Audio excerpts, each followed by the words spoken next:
ہمارے یہاں لبرل اور سیکولر لوگوں کا مسئلہ یہ ہے کہ وہ اب جب انہوں نے یہ بات کی کہ بھائی عورت اگر میڈیا پر آئے گی کھلے چہرے کے ساتھ آئے گی تو آدمی کی توجہ تو اس کے چہرے کی طرف ہوگی, اس کے لباس کی طرف ہوگی, وہ فوکس اس چیز پہ تو نہیں کر پائے گا جس چیز پہ اس کو فوکس کرنا چاہیے. اس پہ لوگ انہوں نے یتیم بچیوں کو شیلڈ نہیں دی. اس پہ میں نے اچھے خاصے سنجیدہ لوگوں کو دیکھا کہ ڈاکٹر ذاکر نائک صاحب کے خلاف اتنی بےہودہ زبان استعمال کی, اتنی بےہودہ زبان. انسان ایک اور چیز جو ہمارے معاشرے کی بڑی واضح ہوئی, یہ جو ڈاکٹر ذاکر نائک صاحب کے آنے سے چیزیں جو واضح ہوئی, میں جو کلپ ریکارڈ کروا رہا ہوں, مقصد یہ کہ ہم ان چیزوں کی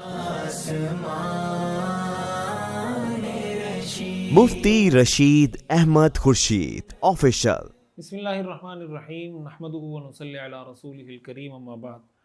ڈاکٹر ذاکر نائک صاحب پاکستان تشریف لائے ہیں اور الحمدللہ ملک بھر میں ان کے سیشنز کراچی میں بہت بھرپور رہے, ابھی لاہور میں اور دوسری جگہوں پہ الحمدللہ ان کے بیانات اور سوال جواب کے سیشن ہو رہے ہیں. ان کے آنے کے بعد ہماری قوم کی طرف سے, پاکستانی قوم کی طرف سے یعنی بہت ہی متنوع اور مختلف قسم کا فیڈ بیک یا احساسات اور جذبات دیکھنے اور سننے کو ملے ہیں سوشل میڈیا پر.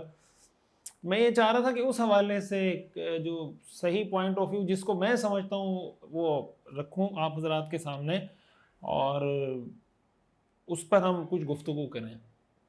دیکھیں, ایک تو ہمارا وہ طبقہ ہے جو لبرل اور سیکولر ہونے کا دعویٰ کرتا ہے کہ بھئی ہم لبرل ہیں, سیکولر ہیں. ان کو تو ظاہر ہے اسلام کی بات سے بھی چڑ ہے, اسلام کی دعوت سے بھی چڑ ہے. اور ہمارے ہاں لبرل اور سیکولر لوگوں کا مسئلہ یہ ہے کہ وہ دیسی لبرل ہیں, اوریجنل لبرل نہیں ہیں, جس کا نتیجہ یہ ہے کہ وہ لبرلزم کے اندر شدت پسند ہے. وہ فنڈامنٹلزم کی بات کرتے ہیں, شدت پسندی کی بات کرتے ہیں, لیکن جس طرح کی شدت پسندی وہ لبرلزم میں دکھا رہے ہوتے ہیں, سیکولرزم میں دکھا رہے ہوتے ہیں, اور جس طرح کی اسلام بیزاری ان کے جملوں سے, ان کے بیانات سے, ان کی ویڈیوز, ان کی پوسٹوں سے جھلک رہی ہوتی ہے, تو الامان الحفیظ.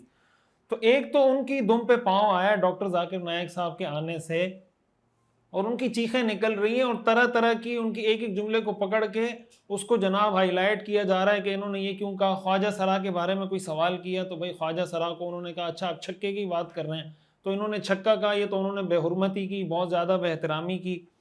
اسی طرح اگر وہاں انہوں نے ایک جگہ گئے, وہاں بچیوں کو شیلڈ دینی تھی, انہوں نے شیلڈ نہیں دی کہ بھائی میں بچیوں کو شیلڈ نہیں دینا چاہتا, وہ وہاں سے اتر کے آ گئے. یا خاتون اینکر نے سوال کیا کہ بھئی خواتین کا میڈیا پہ آنا کیسا ہے, تو انہوں نے آگے سے جواب میں کہا کہ بھئی خواتین کا میڈیا پہ آنا اور باقاعدہ اس طرح کھلے چہرے کے ساتھ لوگوں کو ایڈریس کرنا یہ ٹھیک نہیں ہے. اس پر دو طرح کے لوگ سوالات اٹھا رہے ہیں. ایک تو وہ لبرل طبقہ ہے, سیکولر طبقہ ہے, جو کہہ رہے ہیں انہوں نے یہ الفاظ کیوں استعمال کیے. بھائی ایک تو پہلی بات آپ یہ سمجھیں کہ وہ ہندوستان کے, انڈیا سے آئے ہیں, ان کی زبان, ان کی لینگویج, ساری چیزیں مختلف ہیں. ممکن ہے ایک لفظ آپ کی نظر میں, آپ کی زبان میں وہ غیر مہذب سمجھا جاتا ہو, لیکن وہ جس بیک گراؤنڈ سے آئے ہیں ان کی زبان میں وہ مہذب سمجھا جاتا ہو. ظاہر ہے کہ کلچر کے بدلنے سے, ثقافت اور ملک کے بدلنے سے بہت ساری چیزیں تبدیل ہو جاتی ہیں. آپ جب کسی کو جج کرتے ہیں اس کی ثقافت, اس کے کلچر کے مطابق جج کرتے ہیں. اب ایک لفظ اگر اس کے لیے مہذب اور کامن اور پارلیمانی لفظ ہے, ہو سکتا ہے اس کے کسی کے علم میں یہ نہ ہو کہ بھائی یہ کوئی غیر پارلیمانی لفظ اس زبان میں سمجھا جاتا ہے. مثال کے طور پر یہ جو ہمارے ہاں جملہ مشہور ہو گیا, پروگرام تو بڑھ گیا, یہ جب مشہور ہوا تو جو پنجاب کے لوگ تھے, پنجابی بولنے والے, ان سے میں نے پوچھا تو انہوں نے کہا یہ تو ہمارے ہاں کوئی اچھا لفظ نہیں سمجھا جاتا. مطلب اچھے لوگ یا اچھے موقع پر اس کو استعمال نہیں کیا جاتا.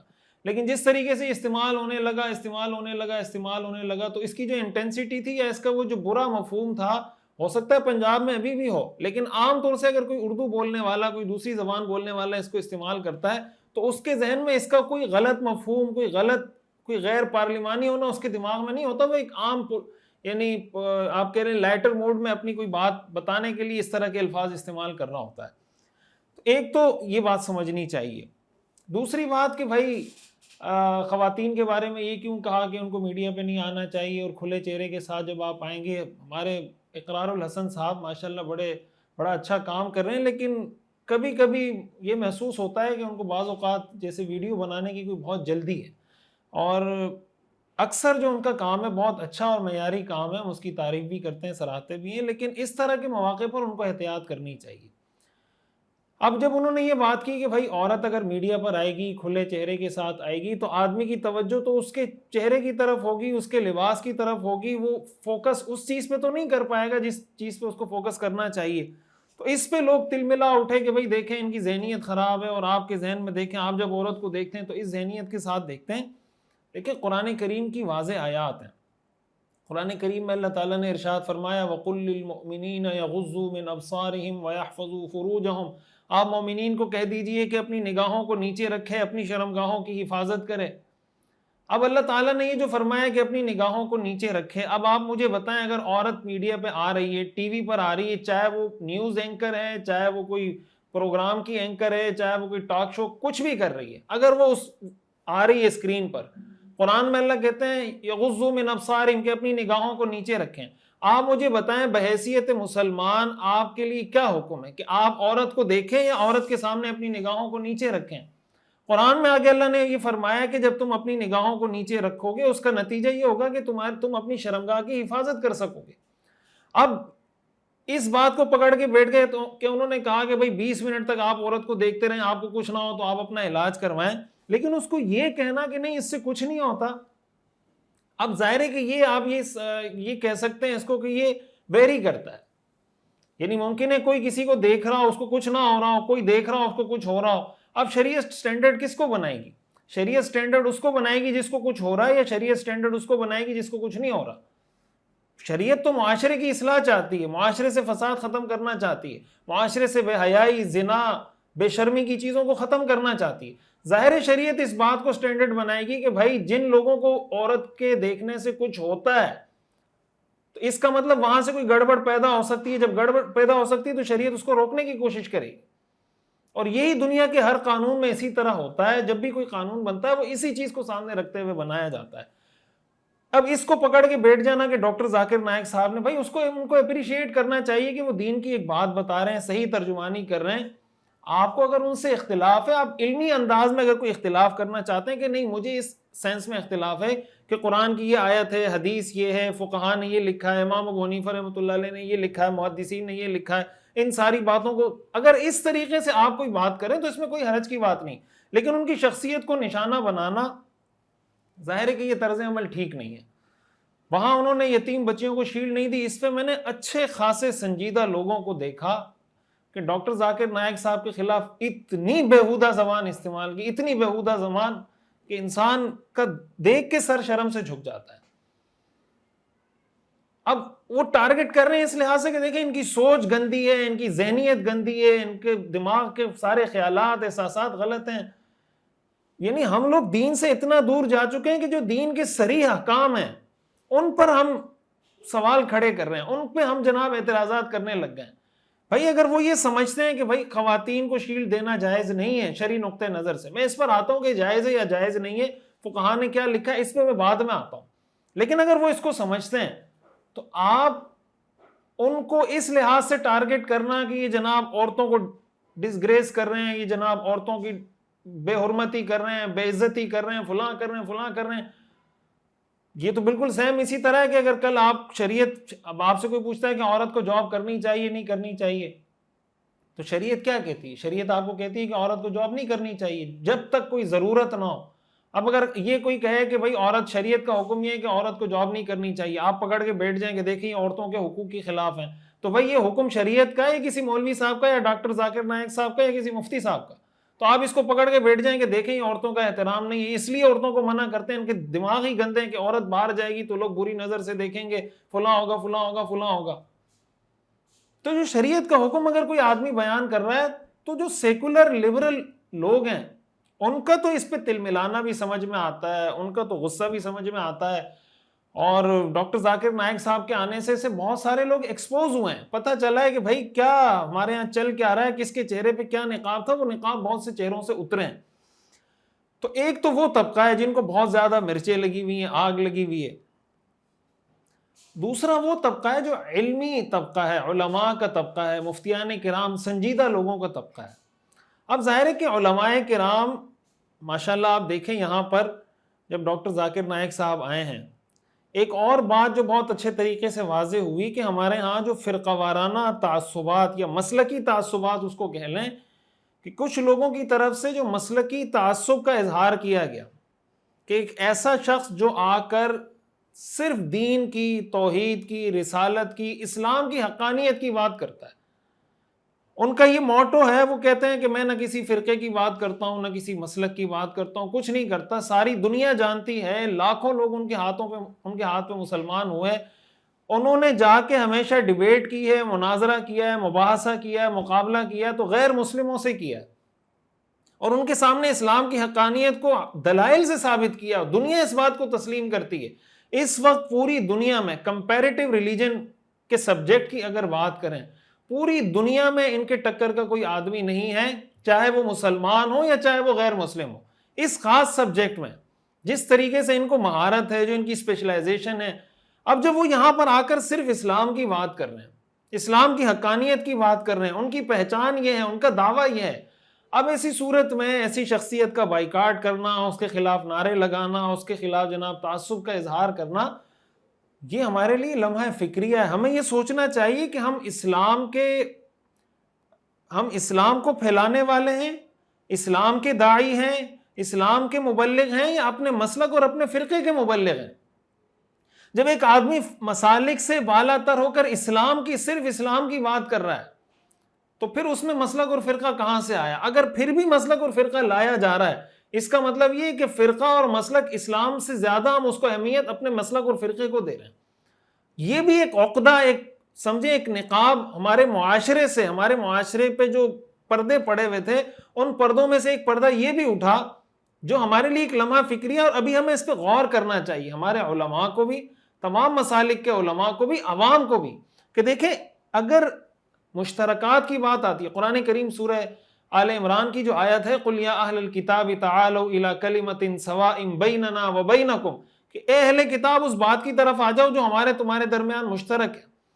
مشترکات پر، کامن چیزوں پر تو کافر کے ساتھ بھی اتفاق ہو سکتا ہے۔ تو جب اسلام، عقیدہ توحید، عقیدہ رسالت، اسلام کی حقانیت، قرآن کی حقانیت، مسئلہ ختم نبوت کی حقانیت، اس پر کس فرقے کا، کس مسلک کا اختلاف ہے، اگر اس کو بیان کیا جا رہا ہے تو پھر تعصب کا اظہار کیوں کیا جا رہا ہے؟ ڈاکٹر ذاکر نائک صاحب کے آنے سے میں یہ سمجھتا ہوں، اگر یہ معاملہ ہمارے سامنے کھلا ہے تو اب ہمیں اس کے حل کی طرف بھی بڑھنا چاہیے، اور حل کی طرف ہم دو طریقوں سے بڑھ سکتے ہیں۔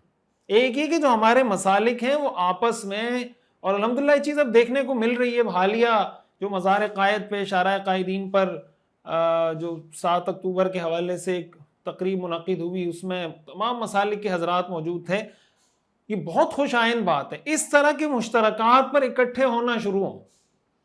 دیکھیں اختلافات تو کبھی ختم نہیں ہوتے، جب بھی اتفاق اتحاد کی بات کی جاتی ہے، اس کا مطلب یہ نہیں ہوتا کہ آپ اپنا نظریہ چھوڑ دیں یا میں اپنا نظریہ چھوڑ دوں، لیکن یہ دیکھنا چاہیے کہ ہمارے درمیان اختلافی چیزیں کتنی ہیں، اتفاق کی چیزیں کتنی ہیں۔ تو جو اتفاقی چیزیں اس پر متحد ہو جائیں، اس پر متفق ہو جائیں۔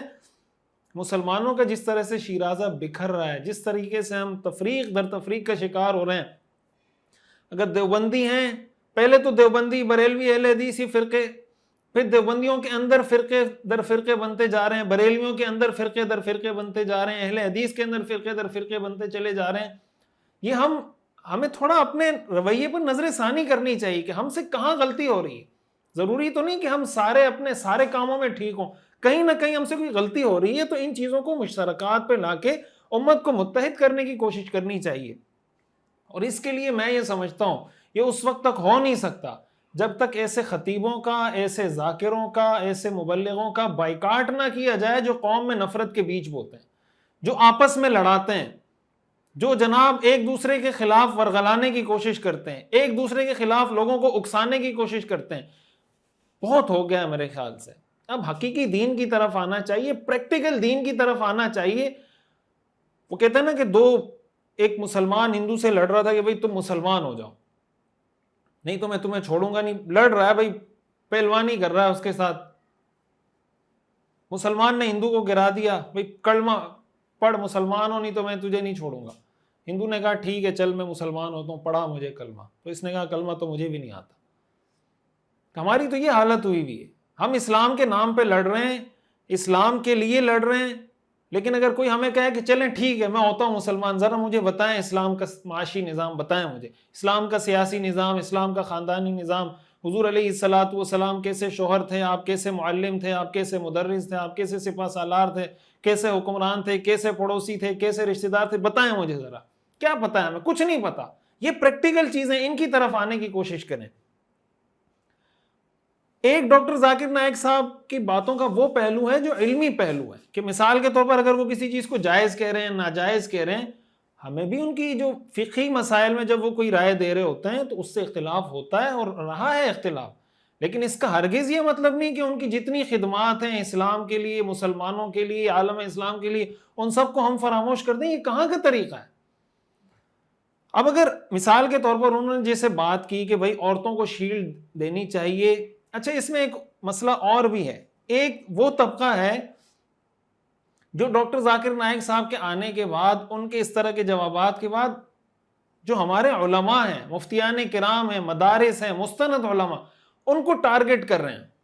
ٹارگٹ کرنے کا مطلب یہ کہ دیکھیں ہمارے مولویوں نے تو سافٹ دین پیش کیا ہے، روشن خیال دین پیش کیا ہے، اور ڈاکٹر ذاکر نائک صاحب نے آ کے سب مولویوں کے چہرے سے نقاب الٹ دیا اور انہوں نے بتایا کہ اصل اسلام کیا ہے اور اصل دین کیا ہے. ان کے دماغ میں یہ بات چل رہی ہے کہ جتنی کوئی سخت بات کرے گا، جتنی کوئی کہے گا حرام ہے، ناجائز ہے، بالکل نہیں ہو سکتا، یہ بھی نہیں ہو سکتا، یہ بھی حرام ہے، یہ بھی حرام ہے، وہ اصل دین پیش کر رہا ہے. اور اگر کوئی عالم آپ کو کہتا ہے کہ یہ حلال ہے، یہ حرام ہے، یہ کام اس طریقے سے کر لو تو حلال ہے، یہ کام اس طریقے سے کر لو تو حرام ہے، کہتے ہیں یہ جناب انہوں نے دین کا حلیہ بگاڑ دیا، یہ سافٹ دین، اور جناب دین تو ہم بھول بیٹھے تھے، ڈاکٹر ذاکر نائک صاحب نے ہمیں آ کے دین بتایا.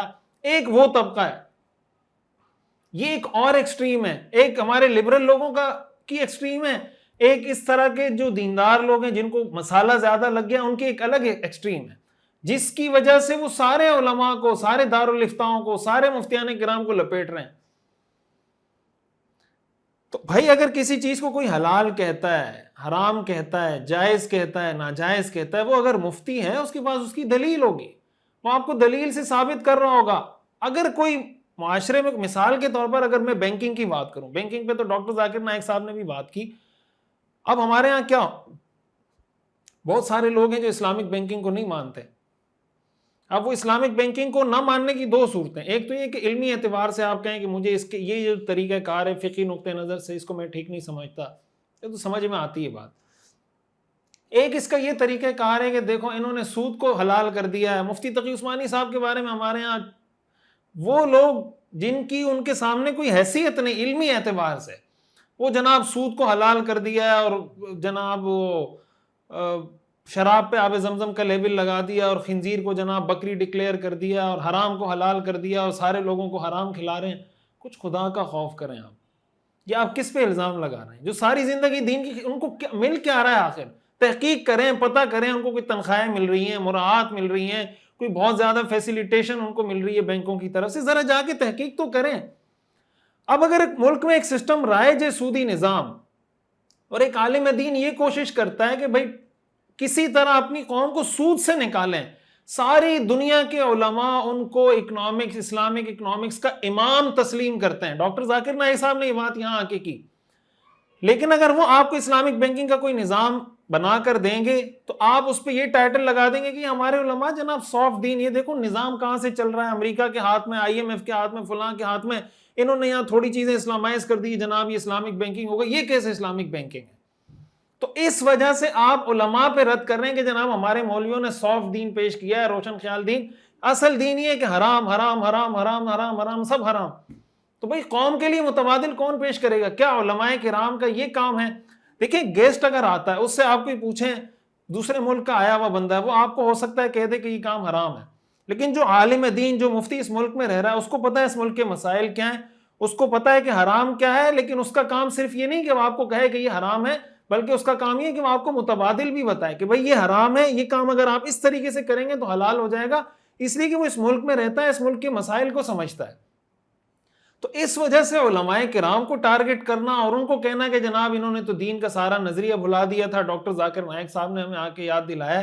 یہ بات اگر آپ ڈاکٹر ذاکر نائک سے پوچھیں، ڈاکٹر ذاکر نائک صاحب سے، یہ جو ایکسٹریم پہ پہنچے ہوئے لوگ ہیں، وہ لوگ ذرا یہی سوال ڈاکٹر ذاکر نائک سے پوچھیں کہ ہمارے سارے مولوی ایسے تھے اور آپ ایک دنیا میں ایسے شخص ہیں جنہوں نے ہمیں آ کے سب کچھ سکھایا. تو جو ان کا جواب ہوگا پھر وہ جواب بھی سن لیجئے گا، پھر مجھے بھی بتا دیجئے گا.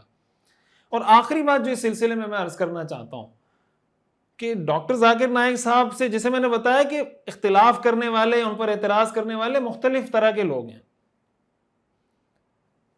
ان سے علمی اختلاف علماء کرام نے بھی کیا ہے، ان سے علمی اختلاف مفتیان کرام نے بھی کیا ہے۔ مثال کے طور پر بچیوں کو شیلڈ دینا جائز ہے یا جائز نہیں ہے؟ اگر یہ سوال آپ کسی دارالافتاء سے کریں گے، ممکن ہے کہ کسی دارالافتاء سے کچھ شرائط کے ساتھ آپ کو جواز کا فتویٰ مل جائے کہ اگر ان شرائط کا لحاظ کیا جائے تو شیلڈ دی جا سکتی ہے۔ لیکن اگر کوئی دارالافتاء سے آپ کو یہ فتویٰ دیتا ہے تو اب آپ اس کو ڈاکٹر ذاکر نائک صاحب کے فتوے سے کمپیئر کر کے یہ کہیں کہ چونکہ اس نے حرام کہا تھا، انہوں نے حلال کہا ہے، اس کا مطلب جنہوں نے حلال کہا یہ 2 نمبر ہے، جس نے حرام کہا وہ 1 نمبر ہے۔ تو آپ کے نزدیک 1 نمبر ہونے کا معیار یہ ہے کہ ہر کام کو حرام قرار دے دیا جائے، اور 2 نمبر ہونے کا معیار یہ کہ کوئی اگر کہیں پر کہہ دے کہ یہ کام حلال ہے وہ 2 نمبر ہے۔ یہ جو طرز عمل ہے کوئی علمی طرز عمل نہیں ہے، کوئی تحقیقی، کوئی ریسرچ بیسڈ بات نہیں ہے۔ تو ان سے اگر کوئی علمی اختلاف کیا جا رہا ہے، ان کو بتایا جا رہا ہے کہ یہ چیز اگر اس طریقے سے کی جائے اور آپ اس انداز سے علمی اختلاف کر کے دلائل سے بتا دیں، اس میں کوئی حرج کی بات نہیں، اختلاف کیا جا سکتا ہے۔ لیکن کسی کی ذات پہ کیچڑ اچھالنا اور اس طریقے سے کسی کو سرے بازار کوشش کرنا کہ سوشل میڈیا پر، فیس بک پر، ایک اور چیز جو ہمارے معاشرے کی بڑی واضح ہوئی، یہ جو ڈاکٹر ذاکر نائک صاحب کے آنے سے یہ چیزیں جو واضح ہوئی، میں جو کلپ ریکارڈ کروا رہا ہوں، مقصد یہ کہ ہم ان چیزوں کی اصلاح کی طرف آئیں۔ اب ہمارے جس طرح کے لوگوں نے سوالات کیے ہیں، ایک آدمی نے کرسچن بن کے سوال کیا کہ میں کرسچن ہوں، حالانکہ وہ کرسچن تھا نہیں، چونکہ اس کا نمبر نہیں آ رہا تھا تو اس نے کہا میرا نمبر آ جائے گا، تھوڑی دیر کے لیے کرسچن بن گیا۔ ایک تھا اس نے اپنے آپ کو ایتھیسٹ شو کیا کہ میں ملحد ہوں، بعد میں جا کے جی ٹی وی میں ریکارڈنگ کروا رہا ہے کہ نہیں میں تو ملحد نہیں ہوں، میں تو ویسے ہی وہاں پہ جا کے کہہ دیا۔ اب آپ مجھے بتائیں، مجھے نہیں لگتا کہ ڈاکٹر ذاکر نائک صاحب کے ساتھ اس طرح کے کیسز دنیا میں کسی ملک میں پیش آئے ہوں گے۔ یہ بھی ہماری قوم کا ایک چہرہ ہے کہ ہم دین کو کتنی اہمیت دیتے ہیں، اسلام کو ہم کتنی اہمیت دیتے ہیں۔ ایک سوال پوچھنے کے لیے آپ نے اسلام سے انکار کر دیا، ایک سوال پوچھنے کے لیے آپ نے اپنے آپ کو ملحد اور ایتھیسٹ بنا لیا۔ آپ کہاں پہ کھڑے ہیں اسلام کے حوالے سے، اور اسلام کی ہماری نظر میں کیا اہمیت ہے؟ تو جو ہم نے سوالات کیے نا، یہ سوالات مثلا اگر ٹوٹل ان سے 50 60 70 سوالات ہوئے ہیں نا، ان سوالات میں اپنا چہرہ دیکھنے کی ضرورت ہے کہ ہم کس طرح کے سوالات کر رہے ہیں اور سوالات کرنے کے لیے کیا کیا حربے جائز ناجائز اختیار کر رہے ہیں۔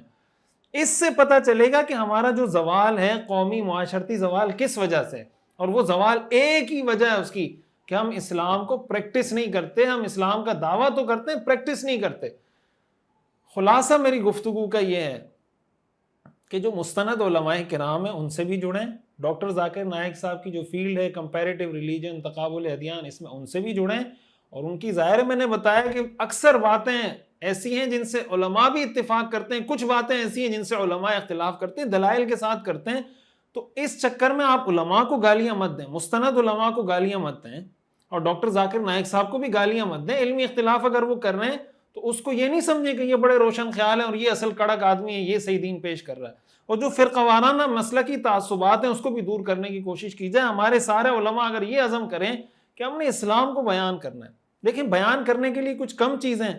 میں آپ کے سامنے چند موضوعات رکھتا ہوں، آپ مجھے بتائیں آپ نے اس پہ کتنے بیانات سنے ہیں یا کتنے بیانات آپ نے کیے ہیں۔ حضور علیہ الصلوۃ والسلام کیسے شوہر تھے، آپ نے اس پہ کتنے بیان سنے ہیں، اور اگر آپ عالم ہیں تو کتنے بیان آپ نے کیے ہیں۔ حضور علیہ الصلوۃ والسلام کیسے پڑوسی تھے، حضور علیہ الصلوۃ والسلام کیسے حکمران تھے، حضور علیہ الصلوۃ والسلام کیسے سپہ سالار تھے، حضور علیہ الصلوۃ والسلام کا جاسوسی نظام، جنگوں میں آپ کا جاسوسی نظام کیسا ہوتا تھا، حضور علیہ الصلوۃ والسلام کی جنگی تدبیریں کیا تھیں، حضور علیہ الصلوۃ والسلام کا اپنی چچی کے ساتھ رویہ کیسا تھا، اسلام کا سیاسی نظام کیا ہے، اسلام کا معاشی نظام کیا ہے، اسلام کا خاندانی نظام، فیملی سسٹم اسلام کا کیا ہے، سول لا، کرمنل لا اسلام کا کیا ہے۔ کہ میں آپ کو چند موضوعات ویسے ہی سطحی بڑے ٹاپک آپ کو گنوا رہا ہوں۔ یہ وہ چیزیں ہیں جس پہ ہمیں غور کرنا چاہیے۔ ہم سوشل میڈیا استعمال کرتے ہیں، سوشل میڈیا ہم کیسے استعمال کریں قرآن و حدیث کی روشنی میں۔ ہم یونیورسٹی میں پڑھتے ہیں، یونیورسٹی میں ہم کیسے پڑھیں قرآن و حدیث کی روشنی میں۔ ہم ٹیچنگ کرتے ہیں، ایک ٹیچر کو سیرت کی روشنی میں کیسا ہونا چاہیے، ایک والد کو سیرت کی روشنی میں کیسا والد ہونا چاہیے۔ کیا اس میں کسی کا کوئی اختلاف آپ کو ملے گا، کوئی مسلک، کوئی فرقہ؟ یہ اسلام ہے۔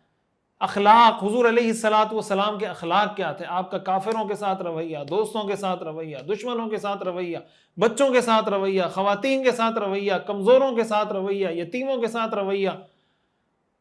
اور اسلامی نظام کے غلبے کے لیے حضور علیہ الصلوۃ والسلام کی کوششیں کس کس طریقے سے آپ نے سٹیپ بائی سٹیپ کوشش کی، کیا کیا کوششیں کی، آپ نے اس دنیا کے اندر یہ اسلامی انقلاب کیسے برپا کیا، اس میں تو کسی کا کوئی اختلاف نہیں. لیکن یہ ہم نہ پڑھتے ہیں، نہ سنتے ہیں، نہ سناتے ہیں، نہ ہم اس میں کوئی دلچسپی رکھتے ہیں.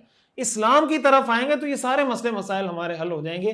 اللہ تعالی ہمیں سمجھنے کی اور عمل کرنے کی توفیق عطا فرمائے. وآخر دعوانا ان الحمدللہ رب العالمین. سیرت النبی صلی اللہ علیہ وسلم کا مکمل اور جامع اور کمپریہنسو کورس دیکھیے ہر اتوار کی رات 10 بجے پاکستانی وقت کے مطابق ہمارے آفیشیل یوٹیوب چینل مفتی رشید آفیشیل پر. اس کورس میں انشاءاللہ آپ اپنے پیغمبر صلی اللہ علیہ وسلم کی مکمل زندگی کے بارے میں جان سکیں گے. خود بھی جڑیں، اپنی فیملی کو، بچوں کو، دوستوں کو بھی جوڑیے.